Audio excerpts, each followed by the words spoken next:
hear the word of God today? Amen. Let's all give praise to God. Lord, we just want to say thank you for this beautiful day that you've given to us. Holy Spirit, we invite you, open up our eyes and our minds so we can understand more of your words. Let it be a seed planted in our hearts and one day it will grow. And one day, Panginoon, ito ay ma-remember namin and we can use it in our everyday lives. We give you glory, we give you praise in Jesus' name.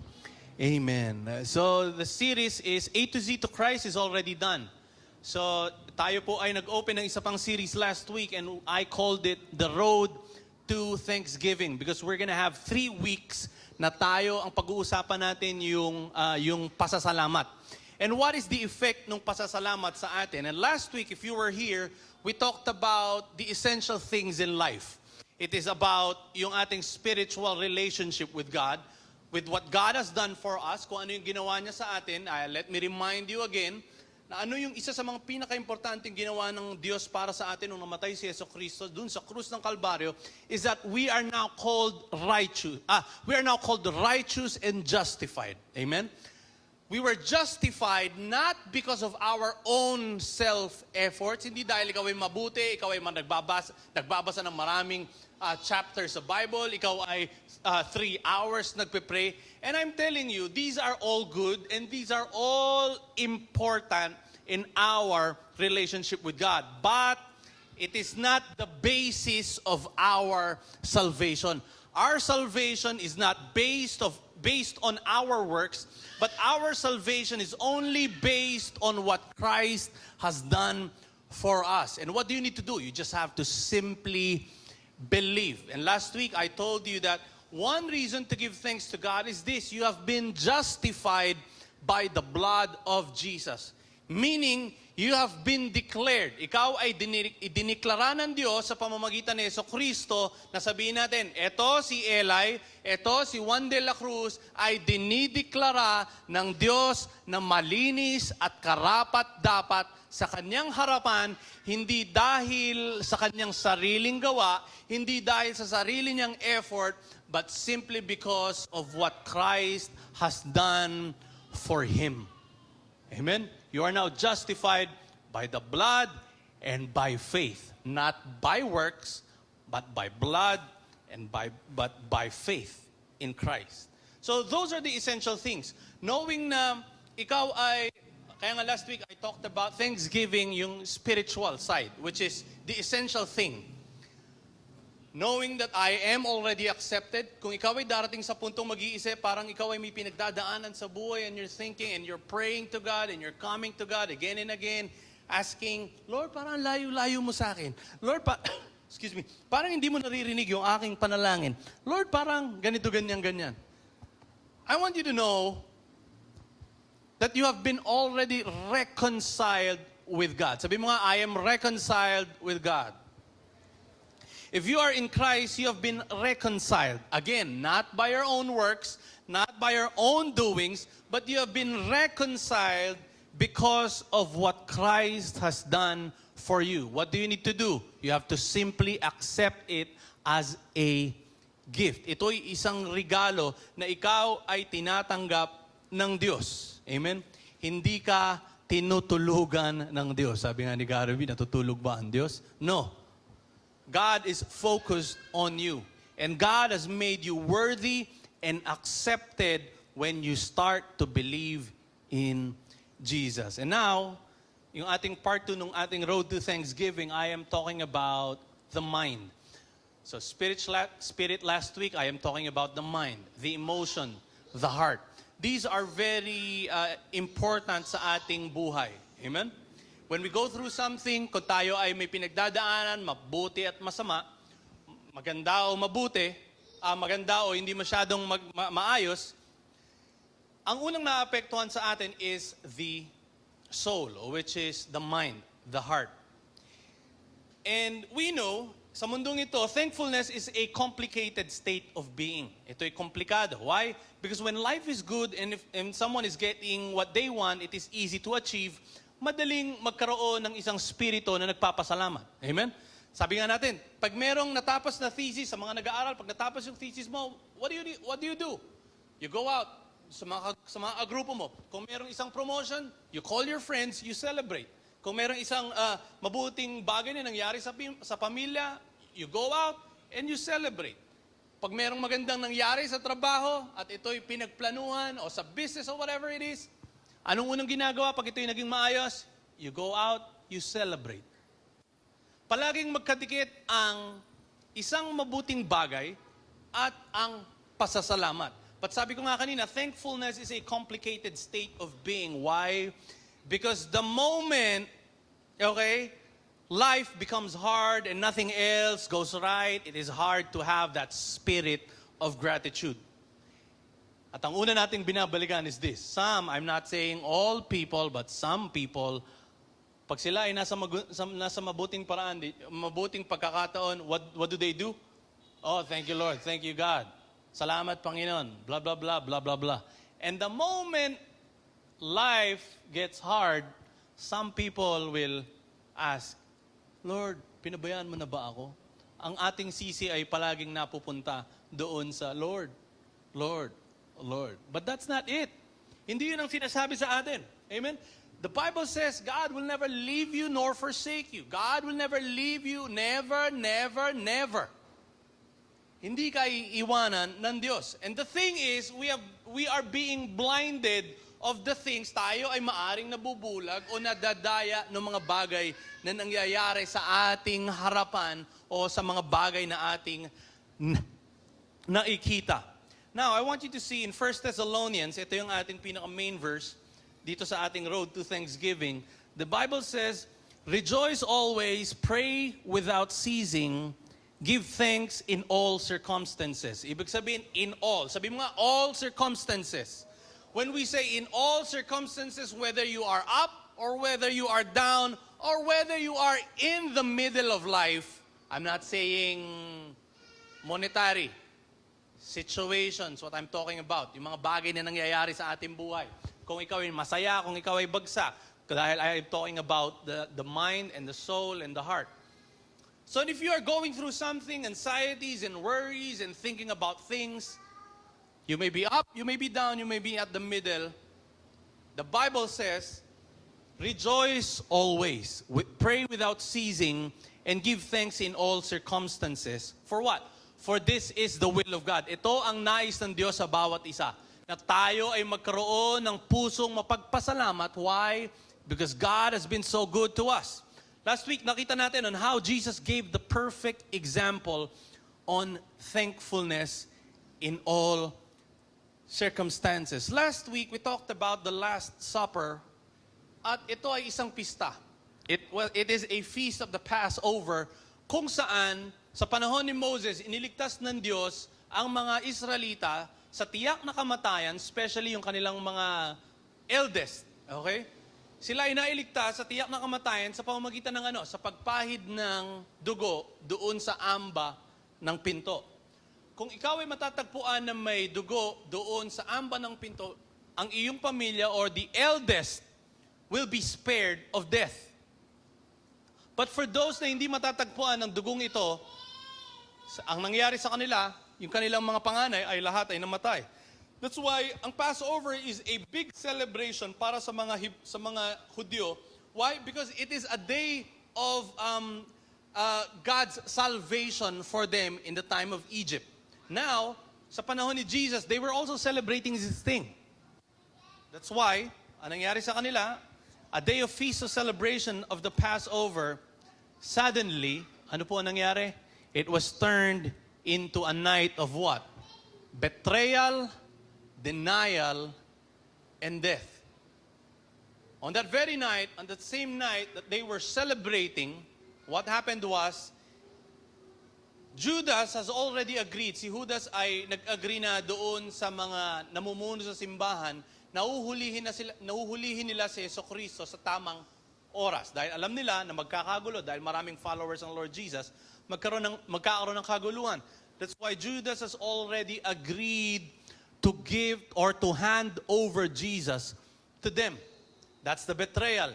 And at that very same night, one of the closest disciples to Jesus, which is Peter, ay idineklara yung kanyang denial. On that very night, Peter would deny Jesus 3 times.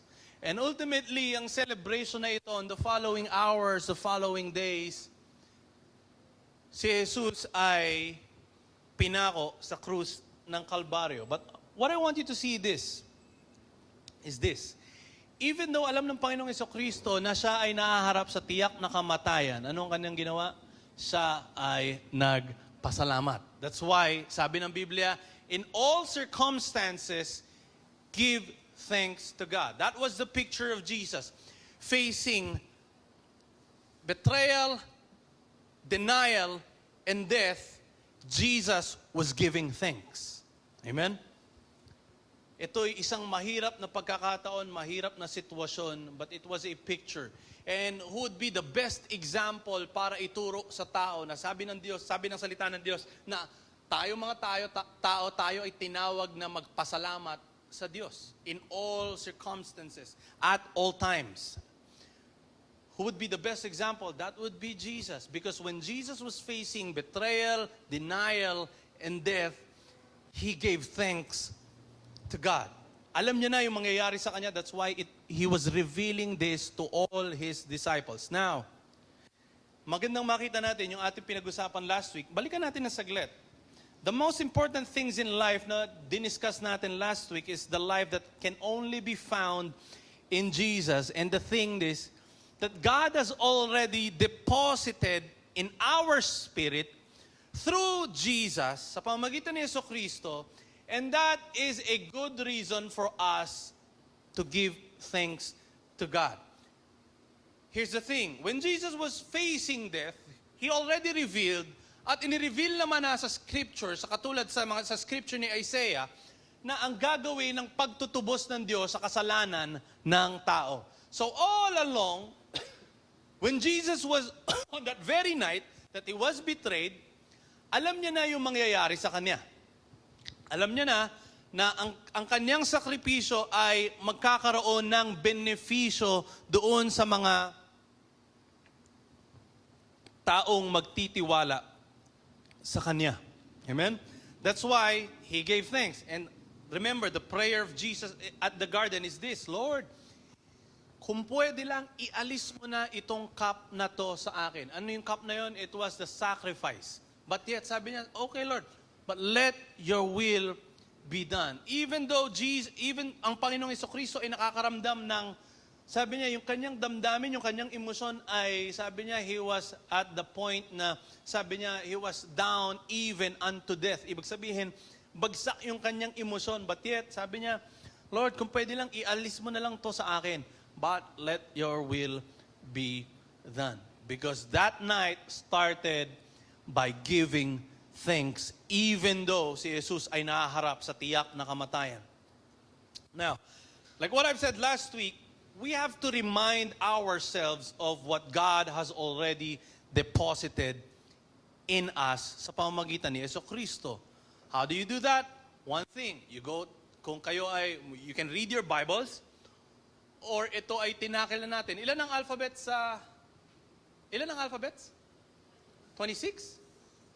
Sa 26 alphabets, lahat yan nilagyan natin ng series ng A to Z in Christ. If you want to find joy in time of circumstances and worries and anxieties, you have to remind yourself of what Christ has done for you. At kung gusto nyong balikan, you can go to our Facebook or probably yung YouTube. Makikita nyo dyan. Lahat ng messages na yon from A to Z in Christ. Lahat ng naging benepisyo ng isang taong na kay Kristo.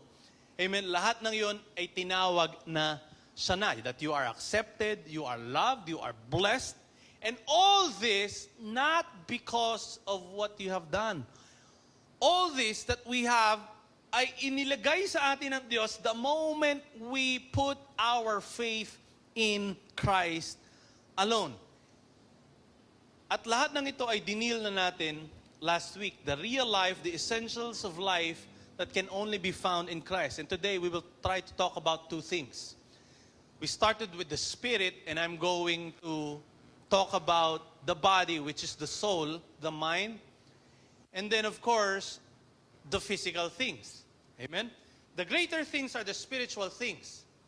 But of course, dahil tayo ay nabubuhay sa mundong ito, tayo ay nakakaranas ng problema, tayo ay nakakaranas ng anxieties, what do we do? And that's what we're going to talk about today. And if we will have no time, pag-uusapan naman natin yung Thanksgiving na nagdadala ng biyaya. I mean, physical blessings. And that would be probably next week, kung di tayo mabibigyan ng pagkakataon. So sabi ko nga po, there is no better example than Jesus. He did not preach it. Hindi niya lang ito itinuro, but Jesus lived a life of thankfulness. Now, let's open up our Bibles in Luke 24, verse 13.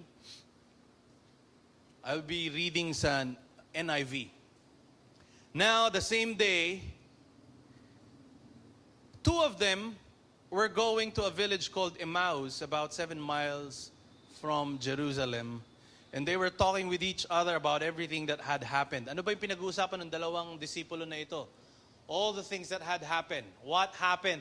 Si Jesus ay hinuli, siya ay ipinako sa krus, siya ay inilibing. And at that morning, the very same day na itong dalawang ito ay naglalakad patungo sa Emmaus, yung mga kababaihan na tagasunod ng Panginoong Jesucristo ay pumunta sa tomb, they prepared the spices, but the thing was, nung sila ay dumating dun sa tomb, nakita nila na ang stone has been rolled away. Wala nang humaharang doon sa tomb ni Kristo. At nung binuksan nila ito, anong nakita nila? Walang laman. Something has happened. So ito yung kanilang topic, ito yung diskusyon ng dalawang disipulo na ito. So 14, they were talking with each other about everything that had happened. And as they talked and discussed these things with each other, the Bible says, Jesus himself came up and walked along with them. Ibig sabihin, habang sila'y nag-uusap na yung pagkakapakot, pagkakamatay, at pagkakalibing ni Jesucristo, si Jesus ay lumapit sa kanila at sabi, anong pinag-uusapan ninyo? But itong dalawang ito ay hindi na-recognize si Jesus. As the Bible says, they were kept from recognizing Him. 17, He asked them. Si Kristo ay nagtanong sa kanila, what are you discussing together as you walk along? Sila ay tumayo, itong dalawang ito, they stood still, and I want you to see this. Their faces downcast. The NIV version says, their faces, yung kanilang mga mukha ay bagsak. So sabi ni Cleopas, talking to Jesus, sabi ni hindi niya pa na ma-realize na si Jesus yung kausap niya. So sabi ni Cleopas, bago ka ba rito? Lagyan natin sa salitang normal natin ngayon. Bago ka ba rito? Turista ka ba rito? Hindi mo nalaman kung ano yung mga nangyari sa mga nakaraang araw? Why? Because ito ay isang malaking pangyayari. Sabi, hindi mo ba nalaman kung anong nangyari dun sa syudad nung mga araw na yon? Bago ka ba? Are you the only one visiting Jerusalem who does not know the things that have happened there in these days? Sabi naman ni Jesus, anong mga bagay? Sabi tuloy ng disipulo, about Jesus of Nazareth, they replied. He was a prophet, powerful in word and deed before God and all the people. The chief priest, sabi niya, mga punong ministro ng simbahan, our rulers handed him over to sentence to death, and they crucified him. But, last week, in-explain natin yung salitang but, we had hope that he was the one who was going to redeem Israel, and that is more, it is the third day, sabi niya, ikatlong araw na since all of this took place. Sila ay malungkot. At sabi pa nila, in verse 22, sabi nung ibang mga kasama naming kababaihan, sila ay pumunta doon sa tomb ni Jesus. And they came and told us that they had seen a vision. Meron silang nakita. Then some of our companions went to the tomb and found, just as the women had said, kung ano yung mga sinabi nila, yun din ang natagpuan nila. Wala si Jesus doon sa libingan. And I want you to see this. This is very important dun sa ating pag-uusapan.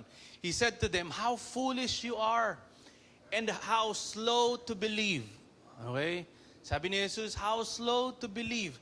Sabi niya, hindi niyo mapaniwalaan, kumbaga ang tagal ko na itong sinasabi sa inyo, hindi niyo mapaniwalaan na lahat ng mga sinabi ng mga propeta, at sabi niya, did not the Messiah have to suffer these things and then enter His glory? And beginning with Moses, sabi niya, sa time ni Moses and all the prophets, He explained to them all the scriptures concerning Himself.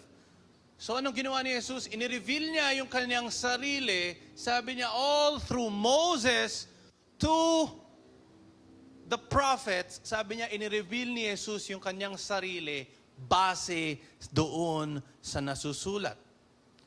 And then as the night goes on, verse 30, when He was at the table with them, He took the bread. I want you to see this. He took the bread at the table. Jesus took the bread,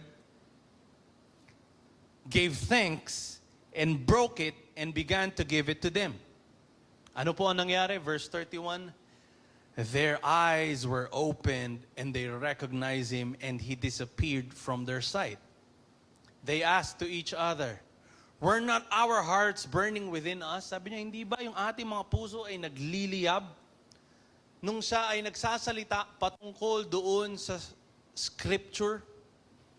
So, ang sabi nitong dalawang ito, halika, umuwi tayo doon sa Jerusalem, balikan natin yung mga ating kasama at ibalita yung mabuting balita na nakasalamuhan nila ang Panginoong Yesus doon sa kanilang paglakad.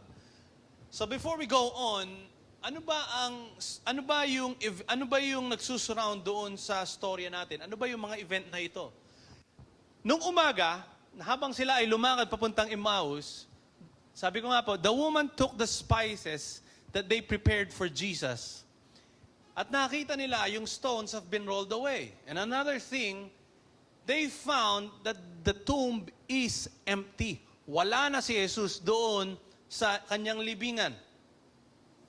And two men in clothes that gleamed like lightning stood beside them. In their fright, sabi nila, sila ay parang natakot.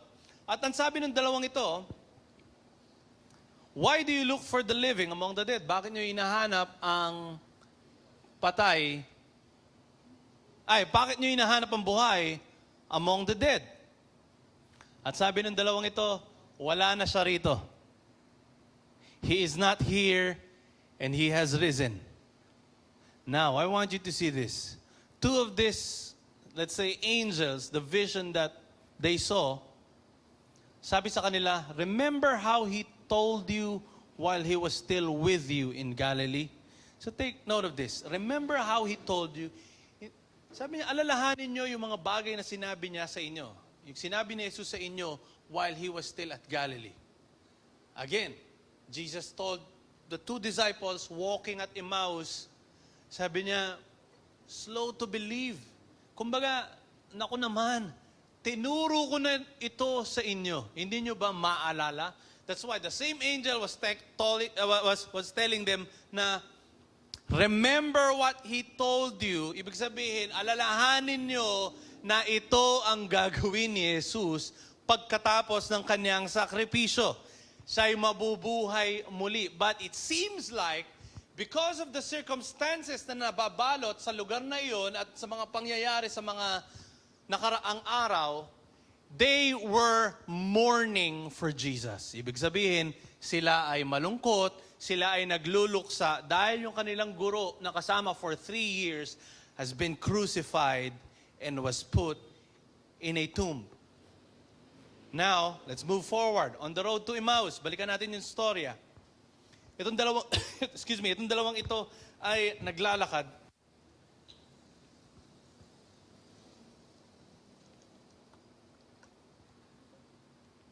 Itong dalawang ito ay naglalakad, talking about all the things that had happened. Na-meet nila si Jesus, but they did not recognize Jesus. Sabi pa nung isang disipulo, bumisita ka lang ba dito at di mo alam ang mga nangyari? Ano ang kanilang damdamin? Ano ang kanilang feeling? Luke 24, the Bible says, they stood still, their faces downcast.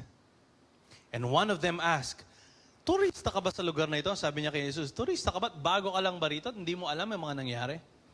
Now, I want you to see this. In the New King James Version, the word downcast is translated, kasi ang King James ang pinakamalapit na translation doon sa original manuscript, which is sinulat sa salitang Griego. In the King James Version, the closest translation na sinabi doon sa their faces were downcast, ang sabi po dito sa King James is, they were sad. Ibig sabihin, sila ay malungkot. Ano ang malungkot? Sa salitang Ingles, ito ay adjective. It describes something. It can describe a feeling. It can describe something. Is it rough? Is it soft? Are you happy? Or are you sad? Ang salitang ito na translated doon sa downcast ay ginamit na salitang malungkot, which is sad. Salitang Griego, it is skotropos. An adjective in Greek means, bibigyan ko kayo ng tatlong meaning, nung sinabing sila ay tumayo at sila ay huminto at yung kanilang mga muka ay bagsak. They were sad, they were gloomy, and they were mournful in appearance. These are all adjectives that describes something dun sa dalawang taong ito. Ano ang kanilang damdamin? Sila ay malungkot, sila ay nagluluksa, at sila ay gloomy. Ito yung kanilang feeling. Something that describes the feeling. At ito yung kanilang damdamin at that very moment. But, here's what I want you to see. As they were talking of the events that had happened, amen? Jesus reminded them of something. Balikan natin ulit. Anong salita ni Jesus sa kanila? Nung hindi pa nila nami-meet si Jesus, hindi pa nila nare-recognize, ang sabi, slow to believe. Ibig sabihin, hindi nyo ba naaalala yung mga bagay na sinabi ko sa inyo? And the angels were trying to say to those women, dun sa mga tagasunod din ni Kristo, hindi nyo ba naaalala yung mga bagay na sinabi ko sa inyo, sinabi niya sa inyo doon sa Galilee? Now, here's what I want you to see. The moment na yung dalawang malungkot na taong itong nagluluksa sa kamatayan ni Jesucristo ay na-meet si Jesus, anong ginawa ni Jesus? He revealed Himself. At hindi niya lang inireveal yung kanyang sarili. Inireveal niya yung kanyang sarili all throughout the Word. Ibig sabihin, the Scripture that concerns Himself. Now, in-explain ni Jesus yung kanyang pwesto, yung kanyang lugar, kung nasaan siya from Moses to the prophets. From Moses to the prophets. I want you to take note of that. If you are writing down, write it down. Babalikan natin yan. From Moses to the prophets. This is Jesus revealing Himself all throughout the Scriptures. Here's what I want you to see. Kung katulad kayo ng disipulo na ito, when you feel sad and down and your faces are downcast, there is an answer for that. May sagot ang Diyos patungkol diyan. Amen? When you feel sad and down and gloomy, when your faces are downcast, you have to go to the Word, because the Word is life. And let Jesus be revealed in you as you feast on the Word. Katulad nung ginawa ni Jesus dun sa dalawang disipulo, He reminded them of the Scripture all throughout Moses to the prophets. Remind yourself by going back to the Word. Amen? If you feel bad, if you feel sad, if you're gloomy, you go back to the Word. I'll show you later on why. Why is the Word is the answer. And here's another thing. The disciples asked Jesus to stay with them. Ito yung pinaka point ng ating pinag-uusapan. Sabi nila sa verse 29 to 30, sabi ng dalawang malungkot na disipulo na ito, stay with us for nearly an evening. Sabi niya, malapit na ang gabi, matatapos na ang araw. Why don't you stay with us? In verse 30, the Bible says, When he was at the table, when Jesus was at the table, ano nangyari? He took the bread and gave thanks. Again, when Jesus was at the table, nung si Jesus ay huminto at umupo kasama nila, anong ginawa ni Jesus? He took the bread and gave thanks. Remember from last week? Nung itinalaga ng Diyos ang Last Supper o yung ginagawa nating communion, anong ginawa ni Jesus? He took the bread, He gave thanks. He took the wine and gave thanks. Three things that included when we commune with God. Every time we do the communion, every time we partake of the bread and the wine, what do? Hindi lang ito patungkol sa bread and wine, but giving thanks is also included. Because when Jesus instituted the Lord's Supper, He made sure there was the bread, there was the cup and the wine, and Jesus gave thanks. And I want you to see this again. In the road to Emmaus, ganun din ang ginawa ni Kristo. Siya'y nasa lamesa, He took the bread, and and He gave thanks. Tuyo yung aking lalamunan kasi actually, ganun ulit eh. Hindi ako nakaschedule kumanta ngayon. Wala ulit yung nakaschedule kumanta. Kaya nagsalita na ako kanina, medyo natutuyo na yung lalamunan ko. Huwag yung mag-alala, wala akong ubo. Let's go back. 1 Corinthians 11:23-25. So this is a confirmation. That is what, ganito kaganda ang salita ng Diyos. There's always a confirmation. We cannot just dwell on one word. But God made sure na there is a confirmation. Remember, two events na nangyari, na ang Panginoong Jesucristo ay nasa lamesa, itinaas yung kanyang kamay, kinuha ang tinapay, kinuha ang alak, kinuha ang cup, and Jesus gave thanks. Now, nung si Jesucristo ay nag-ascend na sa langit, there comes the Apostle Paul. At sabi ni Pablo, I gave it to you last week in 1 Corinthians 11:23-25. Sabi ni Pablo rito, confirming the Lord's Supper, sabi niya, for I received from the Lord what I also delivered to you. For I have received of the Lord that which also I delivered unto you. To make you more understand, sabi ni Pablo, kung ano yung aking tinanggap mula sa Diyos, ito yung aking i-deliver sa inyo. Amen? Ibig sabihin, yung aking i-deliver sa inyo ay galing sa Diyos. At ano yung karuktong na statement?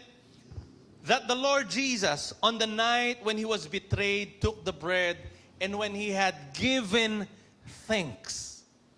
Communion is not just about the bread and the wine, but it is also giving thanks. Because when we start to remind ourselves, when we start to remember the things that Christ has done for us, yung mga bagay na dineposito niya na sa atin, that will give you the reason to give thanks in all circumstances. Well, whether you are down or you're out or you're knocked down, or even if you're worried, if you are thinking about worries and anxieties, I tell you, when you start to give thanks on what you already have, that can also satisfy you. I want you to see this sa ating mga tao. Every time na ang isang tao ay makakita ng isang bagay at ang kanyang isipin ay ganito, buti pa si ganito nakakaalis, buti pa si ganito may ganyang sasakyan, buti pa si ganito may trabaho. And you're trying to focus on the things that you don't have. What happens? Yung mga bagay na ikino-compare mo dun sa ibang tao at sa'yo, ninanakaw nito yung kaligayahan mo. Buti pa siya, no? Ganito, ganyan. Buti pa siya, may ganyan. Buti pa yung ganito, ganyan, ganyan. You are letting comparison kill you. Why? Because it is stealing your joy. Ninanakaw nito yung kaligayahan mo every time you start to compare yourself to other people. always remember, sa ating tao na lang, wala pa tayong relasyon sa Diyos, let's say, sa tao na lang, but I praise God, I have a kid, I have 3 kids, I have a work, I have something, I have a good wife, I have a great wife. Meron pa akong, sabihin natin, kung ikaw ay, di ba? You can always find something in you to give thanks, to encourage you to do something para naman maranasan nila yung mga bagay na pilit mong ikinokumpara yung sarili mo doon sa mga tao at nakikita mo lang yung sarili mong wala ka. But when you start to give thanks to God doon sa maliliit na bagay na meron ka, and you start to be grateful with that, I tell you, you will be happy. You will be happy. And you're not trying comparison steal your joy. That's why last week we focused on the things that we already have. Amen? Sabi nga natin I like this example, nagbinigay ni Papa dati. Sabi niya, you have the name, you have the surname, you have the achievements, lahat ng yan meron ka. But one day, alisin natin ito lahat. Tanungin mo ang sarili mo, sino ka? Remember, one day, lahat ito mawawala. All these things that we see are temporary, the Bible says. And even science can prove it. All these things, the achievements, pwedeng mawala. Kilala niyo si yung cyclist na si Armstrong? I don't know, isang athlete to. I think 8-time world champion siya. Siya isang siklista. And one day, after niya mag-retire, si Lance Armstrong, natagpuan na siya pala ay gumagamit ng performance, ano ba yun? Yung parang yung sinasabi nila kay Brownlee ngayon, kung kayo ay sumusunod sa basketball. Gumamit siya, natagpuan, at siya ay guilty na gumamit nitong performance enhancing o enhancement drugs. Sa 8 years na kanya is lahat ng kanyang championship sa world cycling blah blah blah competition tinanggal sa kanya. At pag sinabi mong i-type mo sa Google ngayon, Lance Armstrong, unang-una mo makikita yung Lance Armstrong na siklista. Ibig sabihin, parang sa atin, marami sa atin, pag sinabi mong PBA, sino una mo naisip? Jaworski. Diba? Pag sinabi mong basketball, meron ka mga certain people. Pag sinabi nila siklista, si Lance Armstrong. Ang mga bagay ay basta-basta pwedeng mawala. That's why last week, sa ating pinag-usapan, sinadya kong hindi unahin yung blessings na physical. At ito'y pag-uusapan natin next week. Why? Because these are the temporal things. But I am not saying na hindi ito importante. Ito ay importante. Pero magandang makita mo, ang pinaka-importante sa buhay na ito ay kung sino ka, kung wala ka ng apelido mo, kung wala ka ng mga achievements mo, kung hindi mo natapos yung pag-aaral mo, ang tanong, sino ka pa rin ba? And all these things, we can find that you can say, if you strip me of all of my achievements, I can still say, I am a child of God. I am accepted, I am loved, I am blessed, I am favored by God. Not because I am good, but because God is so good to me. Yun ang magandang maalala mo. And when you start to remind yourself of these things, the spiritual things that you have now in Christ, I tell you, you will have the reason to give praise and to give thanks. That's why, sabi nga ng salita ng Diyos, in all circumstances, in all situations, at all times, give thanks to God. That's why here, binanggit dito ni Pablo in 1 Corinthians, na sinabi niya sa kanila, itong aking sinasabi sa inyo ay tinanggap ko mula sa Diyos. At ano ito? Nung si Jesus ay binitray on that night that he was betrayed, he took the bread and give thanks. And in the same manner, ibig sabihin sa parehong pamamaraan, kinuha ni Kristo yung wine and cup and gave thanks. Tatlong bagay na palaging magkakasama. Bread, the wine, and the cup, and giving thanks. The Bible is telling us giving thanks in all circumstances. And Jesus was the perfect example because when Jesus faced betrayal, denial, and death, Jesus was giving thanks. Ito ay palaging magkakasama. Now, let's go back. Something happened doon sa time na kinuha ni Jesus yung tinapay at ito ay brinake niya at siya'y nagpasalamat. I want you to see this. Balikan natin yung ating main verses in Luke. Luke chapter 29. But they urge him strongly. Sabi ng dalawang disipulo nito kay Jesus, halika, magstay ka rito. Magstay ka muna dahil papagabi na. Anong nangyari? Verse 30, when he was at the table with them, he took the bread, gave thanks, broke it, and began to give it to them. Ano po ang nangyari? Then their eyes were opened and they recognized that it was Jesus. Sa paanong pamaraan? When he took the bread and he gave thanks. Giving thanks will remind you of Jesus. That is His character. Yung pagpapasalamat. Ito'y parte niya. Ito'y ginawa niya nung hinaharap niya ang kamatayan at ito'y ginawa niya nung siya'y nagwagi na sa kasalanan. And at the same time, Apostle Paul was reminding everyone, galing ito sa Diyos, ang aking sinasabi, that on the night Jesus was betrayed, He took the bread and He gave thanks. The Bible says, ang kanilang mga mata, anong kanilang damdamin? Sila ay malungkot, sila ay gloomy, sila ay nagmo-mourn sa pagkamatay ng Panginoong Jesucristo. But the moment Jesus took the bread and He gave thanks, the Bible says yung kanilang mga mata ay namulat. And it changed the mood, the feeling of being down, mourning, and sad. Why? What happened? Pansinin niyo po. The moment na ma-recognize nila si Jesus dahil sa pagkuha ng tinapay at pagpapasalamat,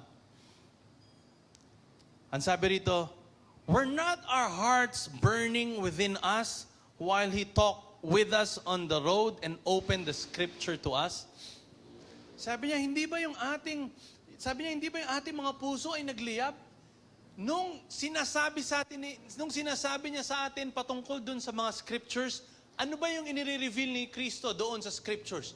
Kung nasan ako from Moses to the prophets. Ibig sabihin, Jesus was revealing Himself all throughout the Word. When you open your Bibles, it will always be about Jesus. Hindi lang siya nasa Matthew, Mark, Luke, John, and the rest of the letter ni Paul. No, He was at the beginning.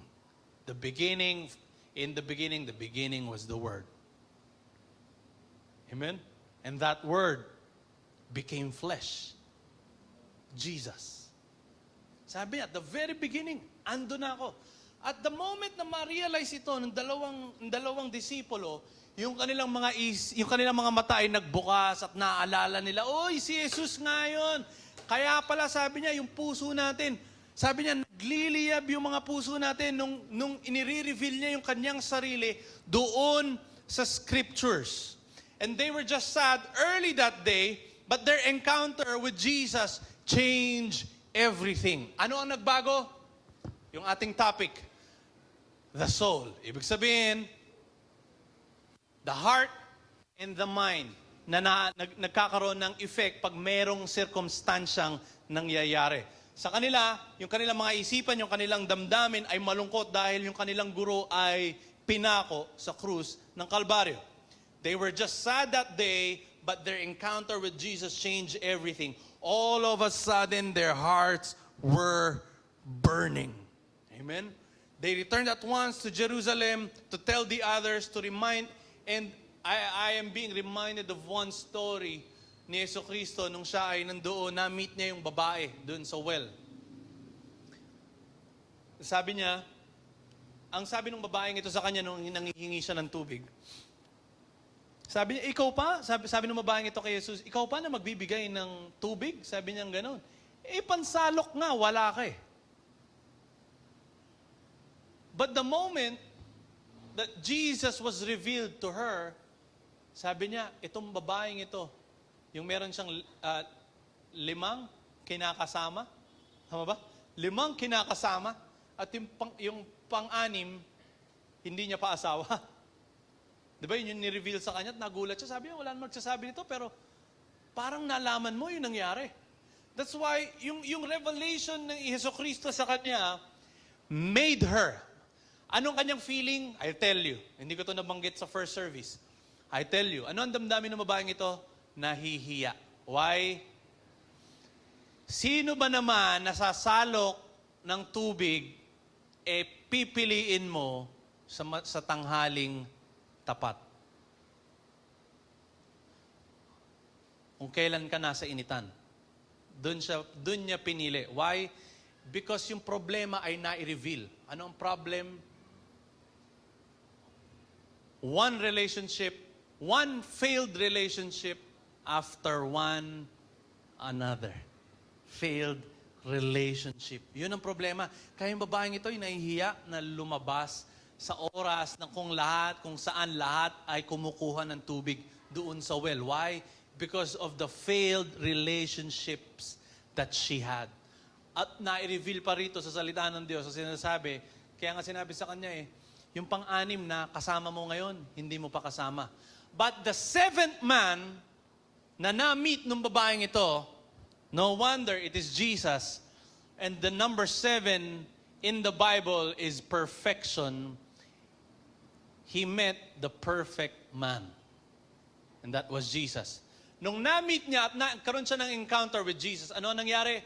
Yung kanyang damdamin ay umapoy at siya'y umuwi doon sa kanilang village at iprinoklaman niya si Jesus doon sa lugar na yon. The same thing.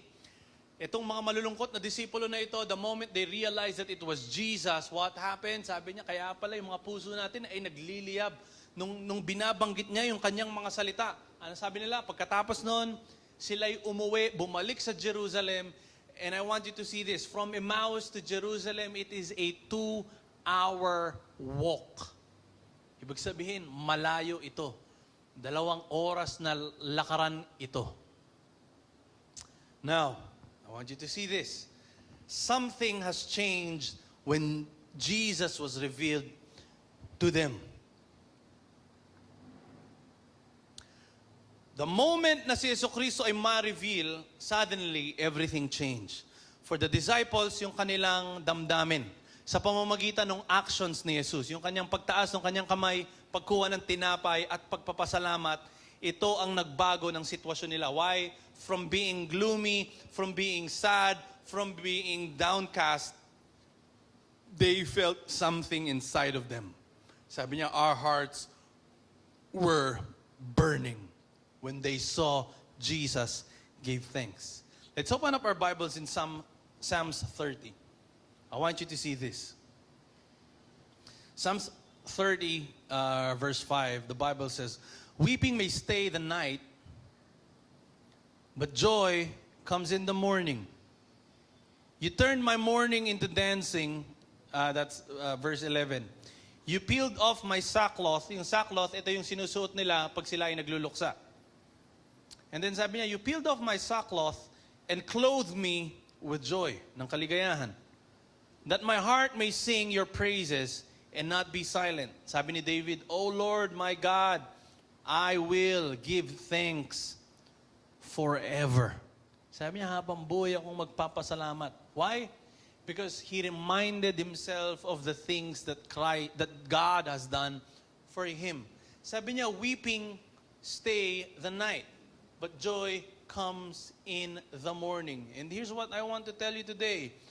What you are feeling today, if you are having anxieties and worries and problems in your heart, thinking of the things na maaring hinaharap mo ngayon, sitwasyon, circumstansya, I tell you, it can only stay for a night, for 2 nights, for 3 nights, probably a week at the most, probably a month, probably a year. mahaba na yan. But one thing is for sure, it can change. Ang bagyo ay hindi naman nag-i-stay ng isang buwan sa ating lugar, geographically. Ang bagyo ba ay mag-i-stay ng 4 na buwan? Tayo po ay makakaranas ng signal number 3 for 3 months. Hindi po. Palaging oras lang. Dahil ang bagyo ay lumilipas. And it's the same thing with us. They were mourning for Jesus, but something happened to them when they encountered Jesus, and that changed everything for them. Sabi ni David, from weeping to joy, from mourning to dancing, from sackcloth to clothe me with joy. Sabi niya, ang puso ko'y magagalak at magpapasalamat. Sabi niya, ako ay patuloy at habang buhay na magpapasalamat sa iyo.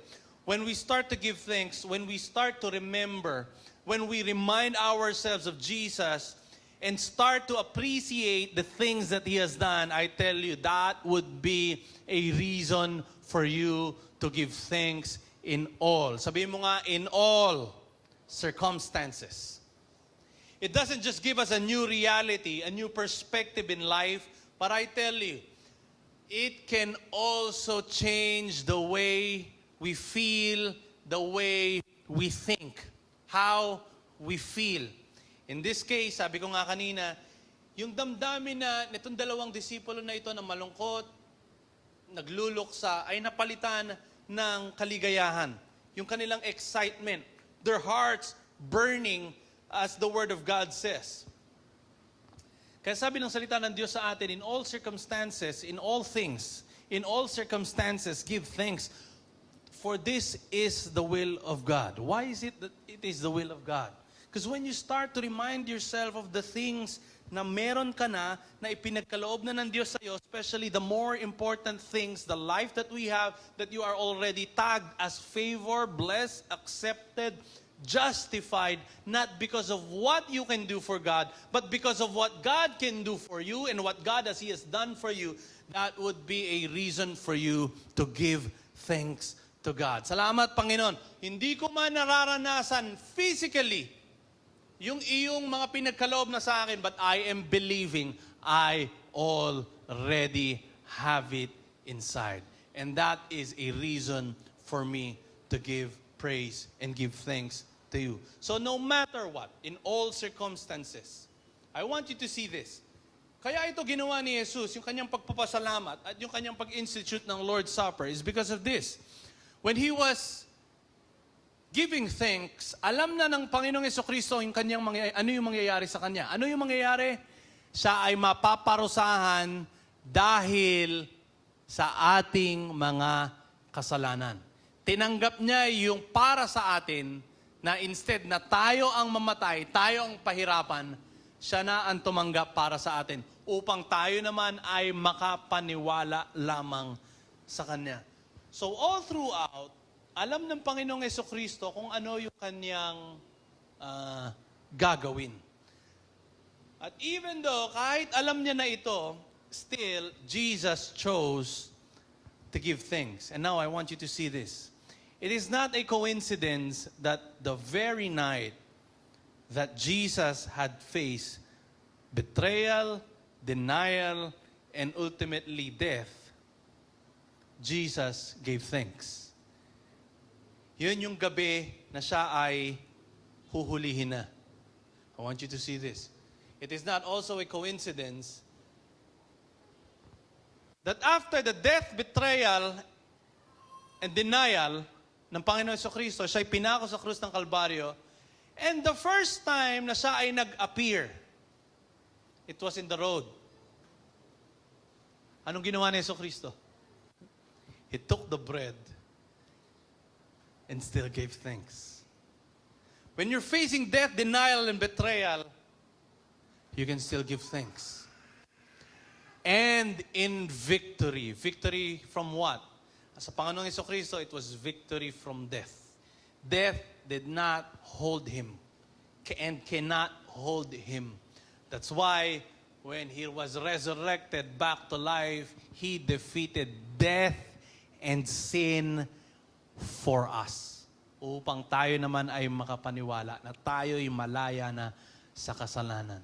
Dahil ang dugo ni Jesucristo, sabi ng salita ng Diyos, ay patuloy na naglilinis sa ating pagkakasala. Kung ikaw ay na kay Kristo, yung kanyang dugo ay patuloy na naglilinis. Hindi lang one-time linisan. Ito ay patuloy na naglilinis sa ating kasalanan. And if you know that, that's a good reason. That's why in death and in His victory, the actions that Jesus did was take the bread and give thanks. It's not a coincidence na yun ang unang-una niyang ginawa. In the darkest night, He gave thanks. And in His victory, still Jesus gave thanks. So let us constantly remind ourselves of the Lord Jesus. Jesus said to the two, sabi niya, slow of heart. Sabi niya, hindi niyo mapaniwalaan. Hindi niyo maalala yung aking mga binanggit sa inyo about sa prophets and the scriptures that have spoken about me. At ito yung katulad nung Psalms 30 na isinare ko kanina na isinulat ni King David. I want you to see this. Because this is a kind of reminding para kay King David. In Psalms 30, sabi po rito, Lord, you did not allow my enemies to rejoice over me. Sabi niya, hindi mo pinayagan yung aking mga kaaway ay mag-rejoice over me. Nung ako ay nahihirapan, nung ako ay humihingi ng tulong, you healed me. You pulled me up from the pit. You spared me from descending into the pit. Your anger is fleeting. Favor is for a lifetime. Sabi niya, yung aking pag-iyak, weeping in the night, but joy comes in the morning. Sabi ni David, I will never be shaken. Why? Because you have favored me. Pinaboran mo na ako, Panginoon. Sabi niya rito, my heart sings your praises and I will not be silent. And I want you to see this. Oh Lord, I will give thanks forever. What was the reason David giving thanks to God? At sabi niya, I will give thanks to you forever. What is the reason? Reminding himself of what God has done for him. Sabi niya, I cried for help, sumagot ka. Hindi mo hinayaan yung mga kaaway ko yung mag-rejoice sa aking harapan. Sabi niya, you spared me of the things. Kaya ako, sabi niya, forever, I will give thanks forever. In this psalm, sa awit ni David na ito, iniremind niya yung kanyang sarili na kung ano ang ginawa ng Diyos. At yun ang nag-cause to give thanks to God forever. Anong magandang makita natin sa araw na ito? We have to start looking and seeing who is in us. We need to start seeing who is with us and who is for us. And what God has deposited in us instead of focusing on what's happening, probably inside of us, our emotions, or the outward situations. The disciples were with Jesus for 3 years. 3 taon silang magkakasama. But yet, it seems like nakalimutan nila yung tinuturo ni Kristo para sa kanila. That's why, nakalimutan nila na nabanggit na sa kanila, on the 3rd day, I will rise up.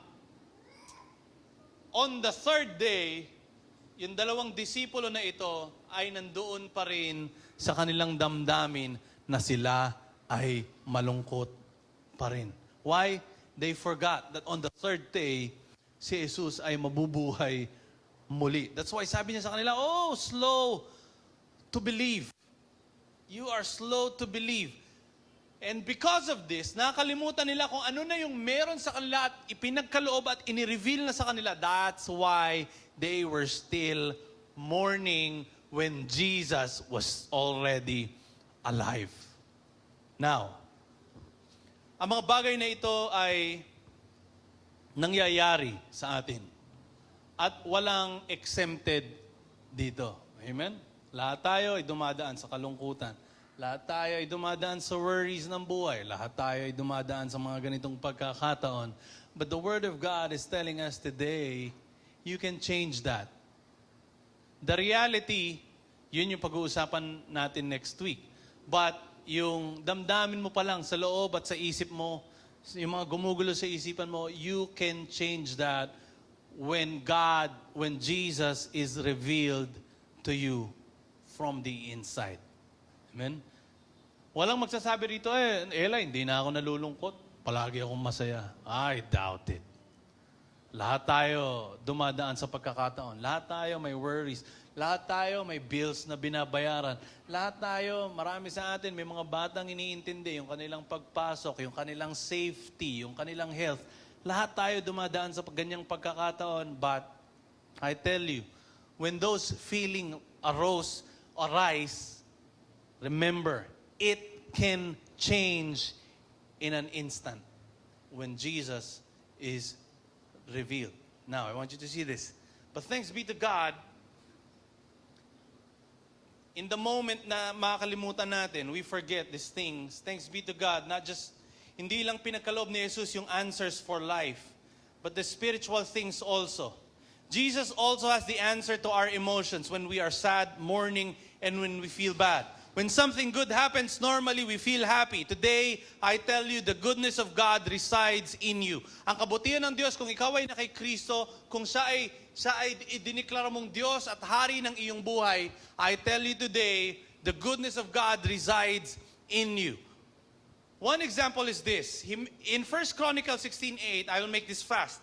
In 1 Chronicles 16:8, masayang-masaya si Haring David dahil ang Ark of the Covenant ay naiuwi na nila sa Jerusalem. Ano ba ang Ark of the Covenant? The Ark of the Covenant in the old times is where God resides. Doon siya nagde-dwell. Doon siya bumababa yung kanyang presensya. Kaya ganun na lamang ang kasiyahan ni King David dahil yung presensya ng Diyos ay nasa loob na ng kanyang kaharian. At hindi lang basta sa loob ng kanyang kaharian dahil si King David ay nagpatayo ng isang tent para lamang doon sa Ark of the Covenant. And what is that picture? It is the picture of us today.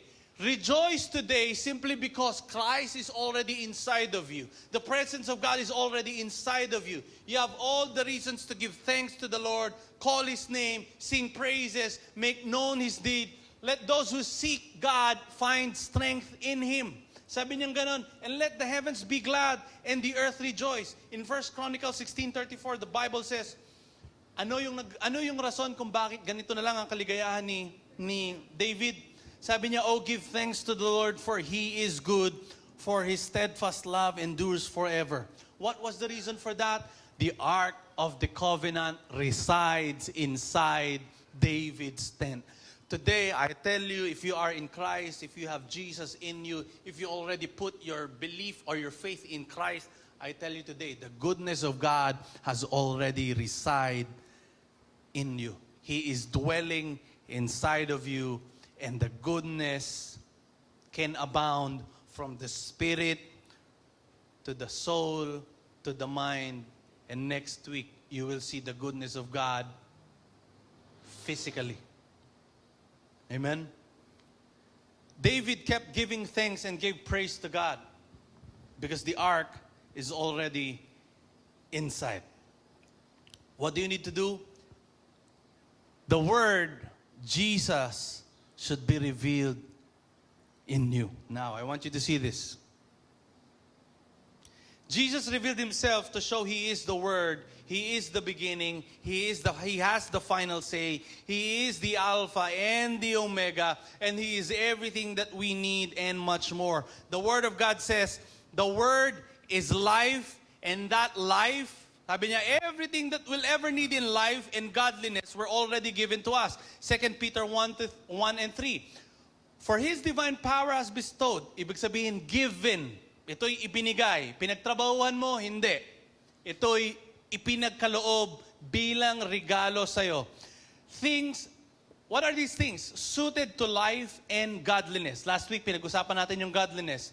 Sa paanong pamaraan, sabi niya, lahat ay pinagkaloob na sa'yo patungkol sa iyong relasyon sa Diyos at sa iyong buhay. Lahat ng kakailanganin mo sa buhay na ito. Ito'y pinagkaloob na ng Diyos sa'yo. Sa paanong pamaraan? Having a full knowledge of Him who called us by and His own glory. Here's what I want you to see. He gave thanks when the Son of Man was to be crucified for the sins of men, and He also gave thanks when the resurrected King. Because all of this happened all of this happened dahil tayo ay nakatanggap ng lahat ng ating pangangailangan sa spiritual at sa physical dahil doon sa kamatayan at sa resurrection ni Jesucristo. Now today, I tell you, we have all the reasons to give thanks to God.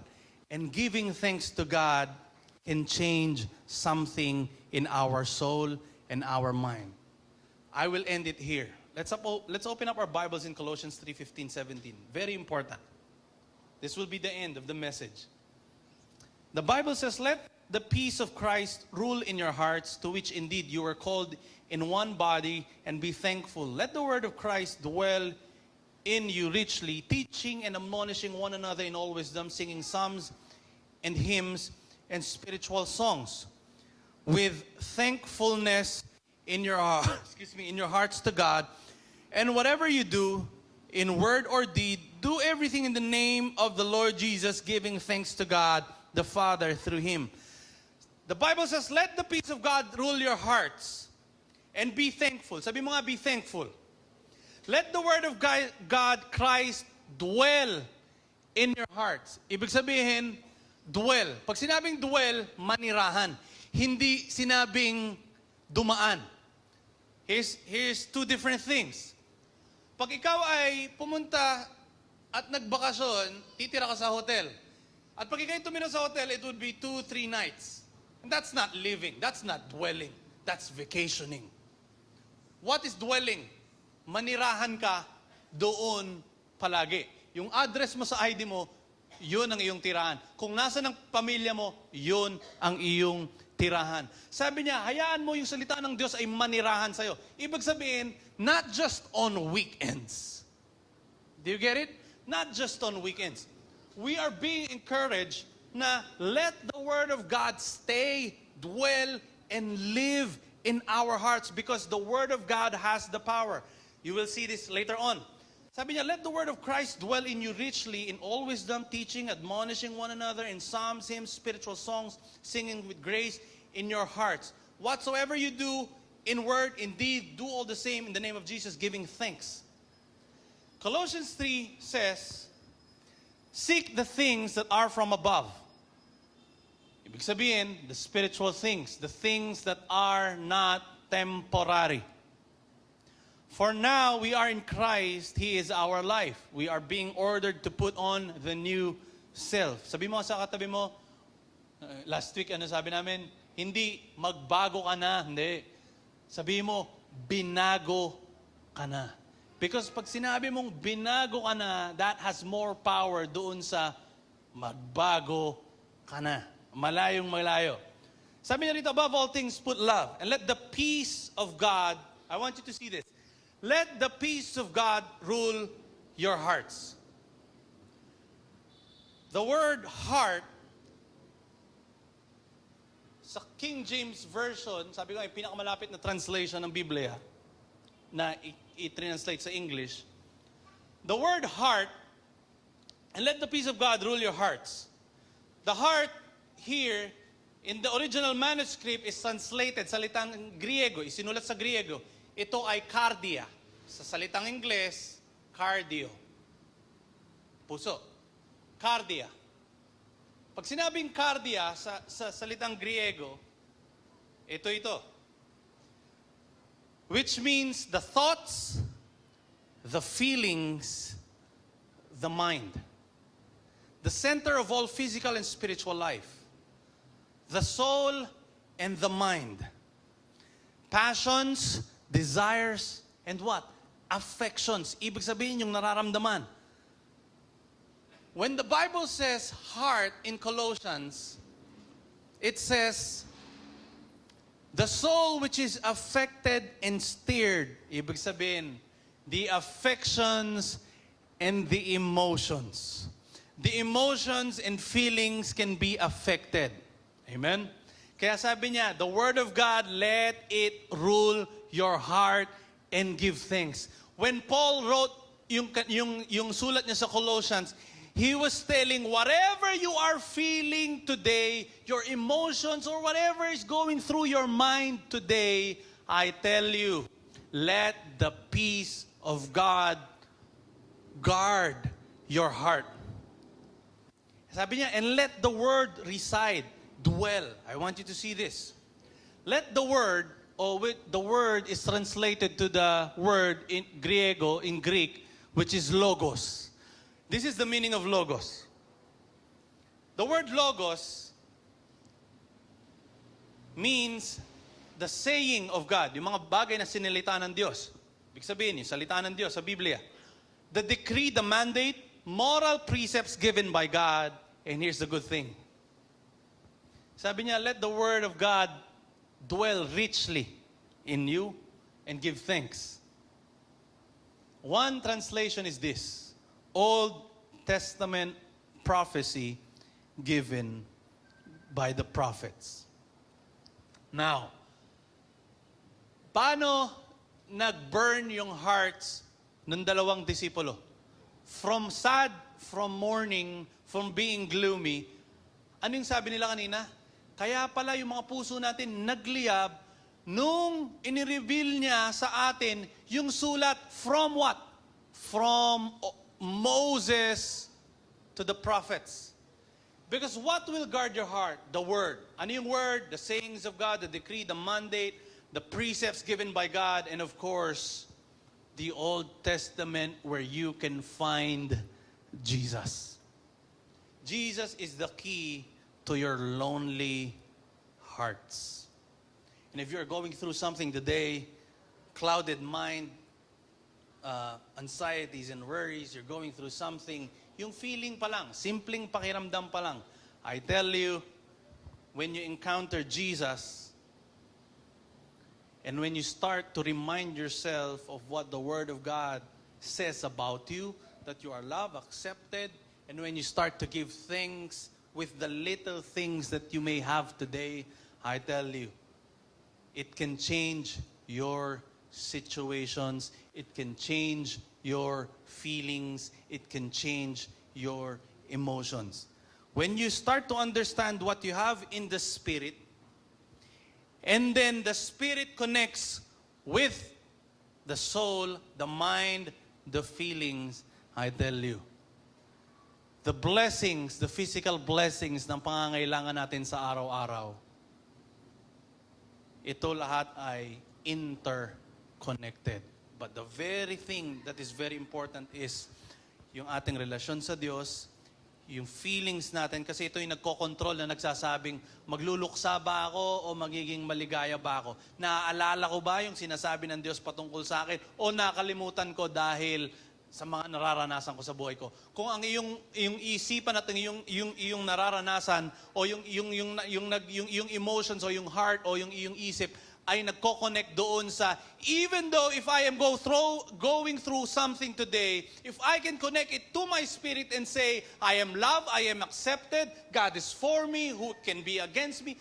I am blessed, I am loved. If you can remind yourself of those things, I tell you, the physical things, which is, you know, mga bagay na kakailanganin natin sa buhay na ito ay magkakaroon ng manifestation because the mind and the spirit is agreeing with each other. And when it starts to agree, I tell you, manifestations of the blessings can happen. And I will tell you about that next week. I hope you learned something today. So remind yourself, give thanks to God always in all circumstances.